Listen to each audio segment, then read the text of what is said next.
Mga hunters, welcome back po sa ating channel. Ang ipakikita nating barya sa inyo na itong meron palang 5 pesos or 5 pesos na barya. Pero hindi po barya ng Pilipinas to, no? Ayan siya. Nakikita nyo sa baryang ito yung Estados Unidos, Mexicanos. Ayan, 5 pesos. MO, 1951. Yung nasa gitna yung may ibon, no? Agila to. Tapos meron siyang kagat-kagat na ahas. Ayan yung makikita sa kanyang reverse. At sa reverse nito, no? Ito yung reverse niya, no? Yung may portrait.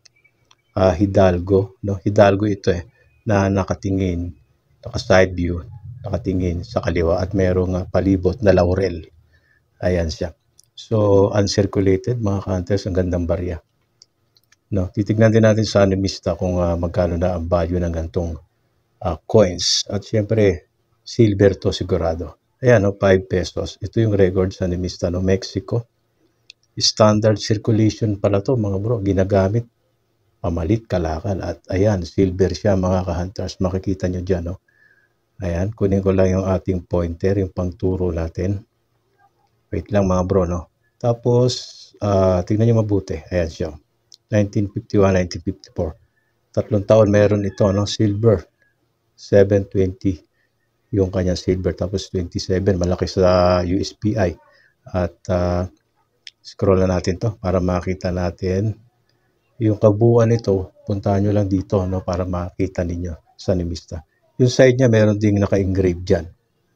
Ayan siya. At tignan natin yung kanyang year. Ito yung ating hawak, 1951 MO. No, ibig sabihin ng MO, Mexican Mint. Sa AU condition, 1.5 na Ganon din sa uncirculated, 1.5 na yung ating hawak. Ay uncirculated yun, mga bro. So, nasa 1.5 o mas higit pa kung hindi pa to updated. Malamang, no? Mas mahal na ang 5 pesos na circulating coin. Biruin mo circulating pero uncirculated yung ating hawak. 3 taon meron. Tignan nyo na rin yung ibang taon nandyan, yung 1952, 1953, at 1954. Bali, 4 na taon pala meron ito. Ito yung pinakamahal, yung 1954, no, 3% lang uncirculated ay 19K. Yun ang mahal. Tandaan ninyo pag 1954 kasi konti lang yung mintage, so 30K lang. 1954, ayan, 19,000 pesos. Okay, ayan po ang ating info ngayon, mga ka-hunters. Magandang i-collect dahil silver at uncirculated ang isang ito. Ayan siya, 5 pesos. Mas malaki ito sa USPI 1 piso. Halos kasing sukat ng large USPI, yung large type na USPI.